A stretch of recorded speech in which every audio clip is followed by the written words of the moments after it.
Let's get started with making our pie crust. What I have in here is 2 cups of gluten-free flour, and I just happen to have Bob Red's Mill baking 1-to-1. You can use any kind that you want or make up your own. The other thing is I put in our dry ingredients is 1 teaspoon of salt. I use pink Himalayan salt. And the next thing I do, this is a pastry blender, you're going to need that, is that I need to blend in the shortening, and I'm using organic all vegetable shortening. Whatever shortening that you use, what I'm going to show you is a trick on how to actually measure your shortening with using water, and it's so easy other than trying to stuff in your shortening in some measuring cup. So here it is. As I said, this is what I'm using, and this is how it's done. I take a 4 cup, this is going to make 2 pie shells. I take a 4 cup measuring and I put 2 cups of water, and we're going to start adding our shortening, and it's going to go in until it reaches a 2/3 cup, because 2/3 cup, this is like water displacement, so we need 2/3. So we're just going to start putting it in, and when the water reaches 2 2/3, you know that you have got 2/3 cups of shortening, or any kind. If you need a 1/2 cup, however any that you need to, let's see, how am I getting here? I'm almost there. Okay, 2/3. And I just kind of push it down, and let me use my hand here. And keep it down, because it should be under the watermark. And right there is 2/3 right there. Something popped up. That doesn't matter. So that's it. Now the next thing you do is just pour out the water, or pull out the shortening like this. Let it drip a little bit. But you're going to be adding water anyway, cold water. So you're going to put that in with your flour, and then you're going to start blending the shortening in the flour until it's pea size. And it's pretty much, you know, all the pie crusts will tell you that. It doesn't matter. A lot of them use butter, but I'm using, this is a vegan pie crust, and my vegan, I usually try to use whatever pie. So this is also, I use this in all my pies, blueberry, apple pie, and as well as pumpkin pie. So this is how you do it, and it's crumbly like this. It doesn't take long for your blender to do it. As I said, it's in 2 cups of flour. And if you just want 1 crust, well then it's 1 cup of flour and 1/3 of a cup of your shortening, and then half a teaspoon of salt. Alright, so the next thing we're going to do is put in the water, and then we'll get it into a ball. So I'm going to put 8 tablespoons of water, and here's my tablespoon, and so we're going to put that in.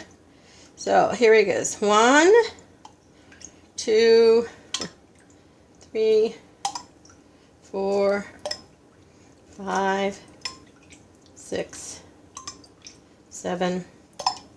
Now I've used the same type of with just regular gluten flour, and it doesn't need as much water, so I do 6, but I've noticed that when I use gluten-free flours, it needs 2 more tablespoons of water than if you use your regular gluten all-purpose flour. So any of the flours that you use, the gluten-frees, would work in this. There's no problem. And it all depends on your moisture.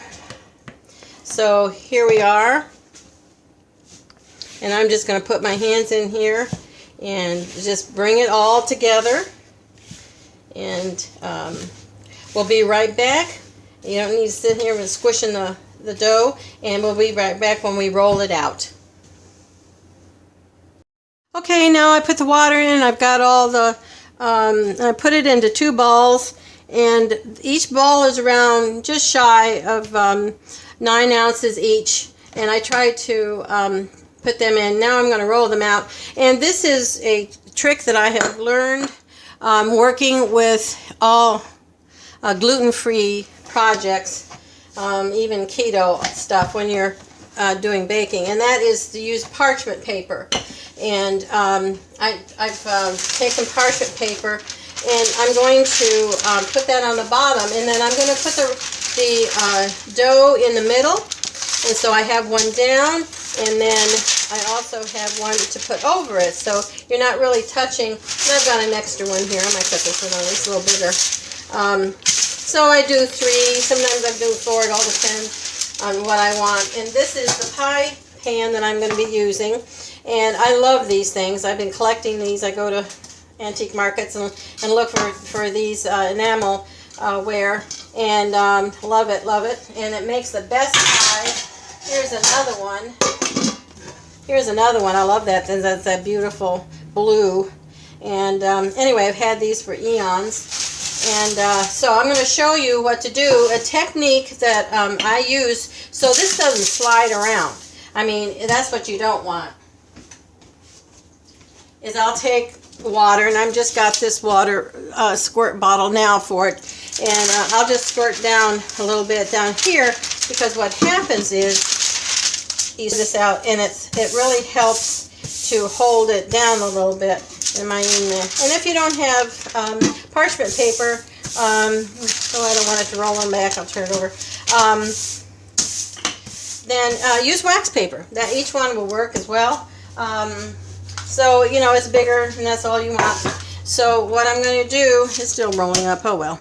Is take my dough balls, and I'm going to kind of squish it out here a little bit, and then I'm going to put the other one on top. And this is going to help you also to put in your pan, because all you do is going to flop it over into the pan. And so this is another trick that if it is to bring it toward you. Let's see if I can see this. If we're in the, there we go.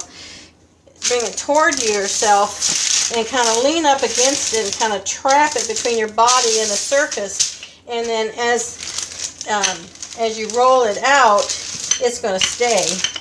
And then if you turn it, also, you can do it the other way. And then your body just kind of traps the parchment papers, and it gives you a chance to really press down hard, because you do want to get as much thinness. You don't want a lot of thickness, but you want it even. And so when you do this, and this is the last the turn, then you've got a nice even, and it cooks even.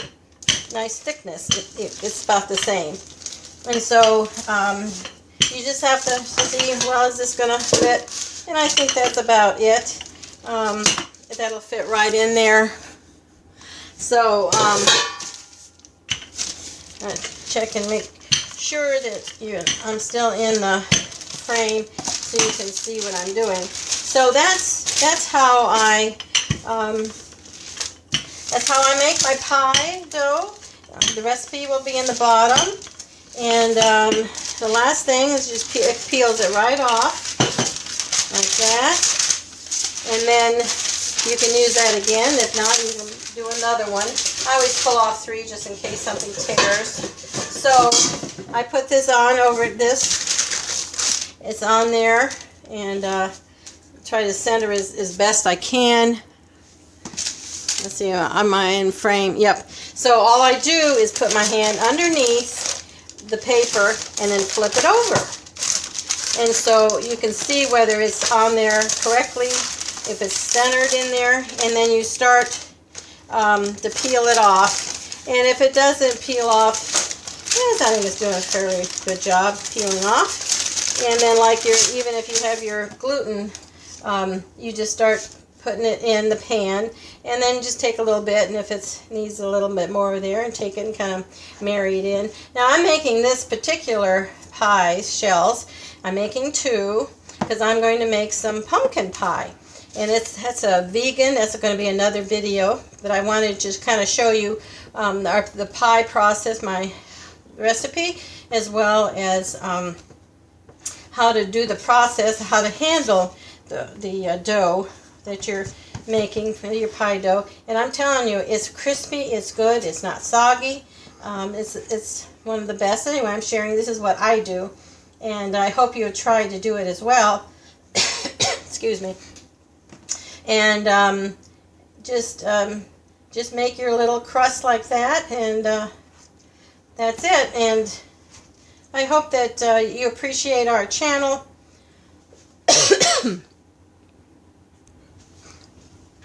And will subscribe and become Twisters, our community of Twisters. We also have a Facebook page. And if you have any comments, you can go there and join our page. A lot of people have questions, and I can answer them both ways, is below. And please, if you would also down below hit the bell, because you'll be notified when I keep putting these recipes up, and about our new channel, new videos, what I meant to say. And we appreciate you, and we're almost up to 100 in a few months, and that's all because of you as a community. And we love our family and friends, and that you've joined us, and that's it. And watch for our vegan pumpkin pie filling, because that's next. Bye for now. Love you guys.